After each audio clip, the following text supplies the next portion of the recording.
Cheating wife gets wiped out in divorce. I discovered my closest friend's wife's hidden social media account.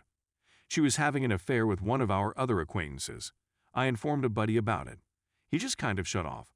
A few weeks later, he instructed me not to tell anybody that I knew she was cheating or that I was aware of the account. Every now and again, I'd ask him how the two of them were doing. Always excellent. They seemed to be a happy pair every time I saw them together. He admitted 9 months later that he had lost all they had due to a gambling addiction. They both had paid off automobiles a year prior. He'd sold them and rented new vehicles. He lost the money he gained from selling them. Their savings in 401k plans were essentially depleted. All of them lost on gambling. They resided in a leased condo. They had hardly no assets. She filed for divorce right away. They didn't have any children and had comparable wages. The divorce was concluded without his having to pay alimony. Her infidelity was never brought up. She took all of the furnishings as well as the pots and pans. He kept his gold coin stash hidden. I'm not sure, but I'm betting it's worth at least $200,000. Story 2. I, 34 male, was cheated on and lied to by my wife, 34 female of 3 years. When should I call it quits? We have been married for around 4.5 years. The infidelity happened around 1.5 years ago, but additional events and facts along the road have pushed me to desire to leave the marriage. Is this the best choice I can make? Here's how the story unfolded. About 1.5 years ago, my wife and I had a week-long excursion to the West Coast. I felt something was awry when she returned from her vacation. I inquired if there was anything more she needed to tell me, but she assured me that nothing out of the norm had occurred. I was still dubious a few weeks later and inquired about the trip again. Details, as well as contradictions, started to emerge. I learned that she had met someone at a club from literally 5 distinct versions of her narrative. Each version had one or more untruths. They kissed and danced a few times. They met again the following night, and the same thing occurred. It didn't go any further since she was around coworkers, who didn't witness them kiss, but would have noticed if they disappeared together. Note, this is the only element of the narrative that I trust since I independently verified it. My wife went so far as to berate, intimidate, and embarrass me when I asked questions about the event during this time period, in addition to her unwillingness to tell me what occurred and her propensity to lie about it to cover up the truth. For example, she stated it was weird, therefore I wanted to know what occurred. She grew enraged and called me crazy. This was very painful and continues to be so to this day. Everyone makes errors, and it might be tough to acknowledge our faults at times. In my own life, I've done some incredibly stupid things and even gone so far as to lie to cover it up.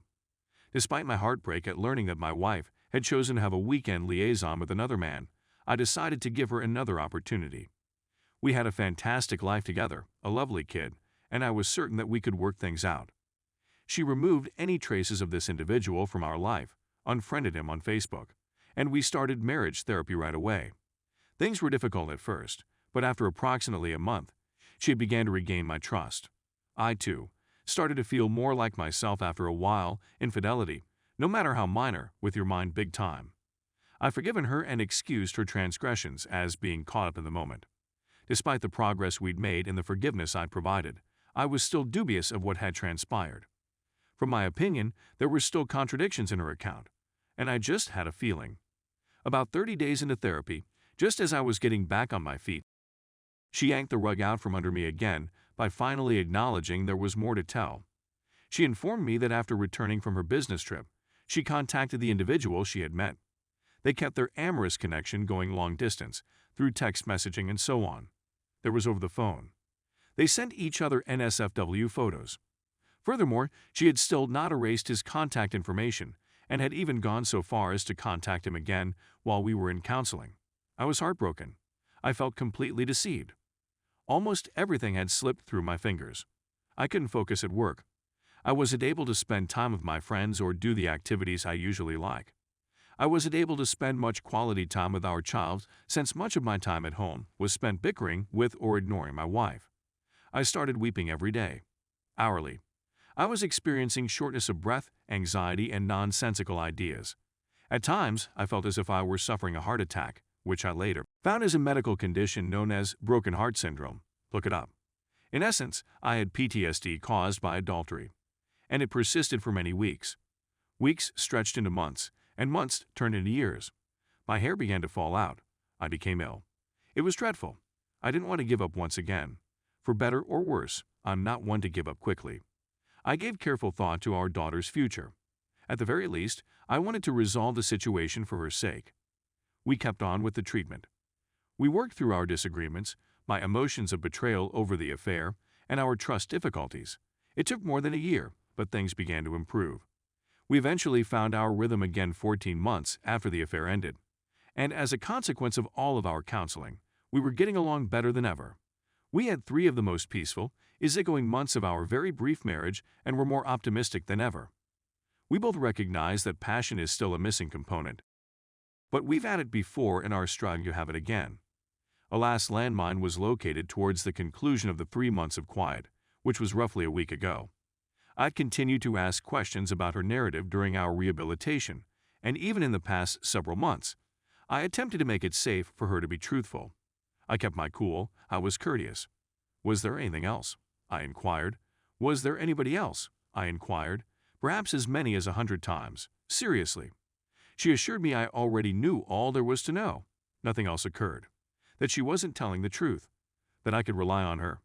She claimed to have told me everything. She said she was telling the truth. She was unwavering. She would become tearful at times. She sobbed. She became enraged. But she eventually surrendered last week and informed me that the man she was dancing with had a buddy. A female. She danced with the girl and they kissed as well. Is a dance floor kiss a deal breaker? Nope, that's not for me. That was something I could have worked with. Why not kiss a female if you're going to screw about outside of your relationship? Screw it. It's unsettling and terribly distressing, but I understand her point of view at the time. But it's the dishonesty that gets to me. Again, everyone makes errors, particularly when they are engrossed in the moment. However, hardly everyone does this, then spends 1.5 years in couples therapy while deliberately lying about their faults. I begged with her from the start to be honest with me so that we could start again and not wind up rebuilding our marriage on a foundation of falsehoods. She agreed, but then lied. I'd had enough at this point. I'm ready to go. I no longer have trust in her capacity to speak the truth. It's probably worth adding that during the previous 17 months, I've caught her in a couple other less major falsehoods. So I wouldn't be shocked if there was much more to this tale. Is there any reason I should remain on Reddit, aside from our kid, and the life we've established with?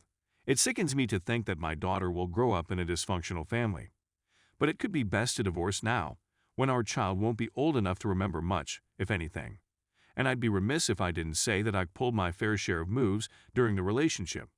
I've never cheated, but I've not always been able to provide my wife with the emotional support she required. Emotions are difficult, you guys. Nonetheless, I've always done my best, and I've always put my family first.